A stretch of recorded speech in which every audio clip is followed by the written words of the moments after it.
کہ اسلام تو پردے کا حکم دیتا ہے، لیکن خواتین ڈاکٹرز کے پاس جاتی ہیں، آپریشن کرواتی ہیں، علاج کرواتی ہیں، دانتوں کا ڈاکٹر ہے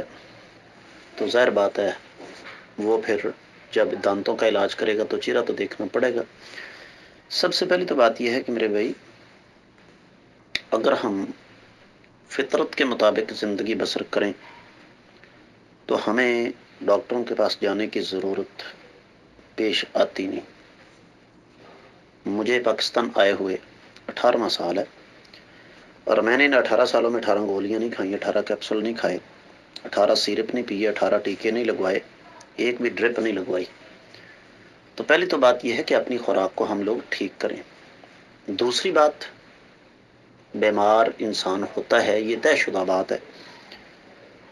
اللہ کے رسول صلی اللہ علیہ وسلم بھی بیمار ہوتے تھے، اور بیماری کا علاج بھی ہے اور وہ کروانا بھی چاہیے، تو اس کے لیے لیڈی ڈاکٹرز موجود ہیں، اور بڑی بڑی ماہر لیڈی ڈاکٹر موجود ہیں۔ تیسری بات یہ ہے، ان دونوں باتوں کے بعد بھی اگر بامر مجبوری کسی مرد ڈاکٹر سے علاج کروانا پڑے تو محرم کو ساتھ لے جانا پڑے گا، اور جو کچھ بھی ہوگا وہ محرم کے سامنے ہوگا، اور یہ ایک مجبوری ہے جان بچانے کے لیے، اور یہ ظاہر بات ہے بڑا تنگ سا نطاق بن جاتا ہے، یعنی برائے نام ایسی ضرورت پیش آتی ہے کہ آپ کسی مرد ڈاکٹر کے پاس اپنی خواتین کو لے کر جائیں۔ امید ہے کہ انشاءاللہ آپ کو سمجھ آ گئی ہوگی۔